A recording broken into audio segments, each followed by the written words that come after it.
50 سالہ خاتون یا عدت کی مدت میں گھر سے باہر نہیں جا سکتی، یا یہ قید صرف جانا کوئی بھی عورت ہو، اگر وہ شوہر کا انتقال ہو گیا تو گھر سے باہر نہ جائے، پیارے رسول کی یہی تاکید ہے، الا یہ کہ وہ اس گھر میں اس کا رہنا مشکل ہو، اور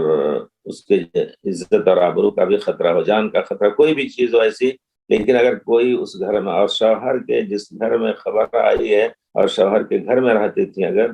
تو شوہر کے گھر ہی میں، یا مان لیجیے خبر آئی کسی کے یہاں مہمان گئے تھے لیکن وہ شوہر کے گھر واپس آئے، اور اسی گھر میں وہ عدت وفات 4 مہینہ 10 دن گزاریں ہر حالت میں، اور وہ ضرورت کے تحت اپنی ضروری جو چیزیں ہیں اس کے لیے نکل سکتی ہیں، اس کے علاوہ نہ نکلیں، یہ ہے حدیث شریف میں۔ لیکن اگر اس گھر میں ان کو امن نہیں ہے تو وہاں سے وہ نکل کر کے کہیں بھی امن کی جگہ پر جا کر کے پھر وہاں سے نہ نکلیں، اللہ یہ کہ خاص ضرورت ہو۔ خاص ضرورت میں صحابیہ ایک پوچھتے ہیں، اللہ کے رسول میرے شوہر کا انتقال ہو گیا، اس وقت کھجوریں پک رہی ہیں، اگر میں گھر میں بیٹھ جاؤں اور کھجور وغیرہ نہ توڑوں تو پھر ہمارا بڑا نقصان ہوگا۔ پیارے رسول نے فرمایا جذی لعلک تتصدقین، جاؤ کاٹ کر کے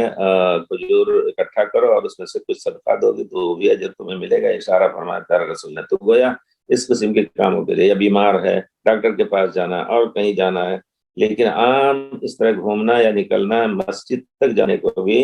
علماء نے منع کیا ہے، اور یہ صحیح ہے۔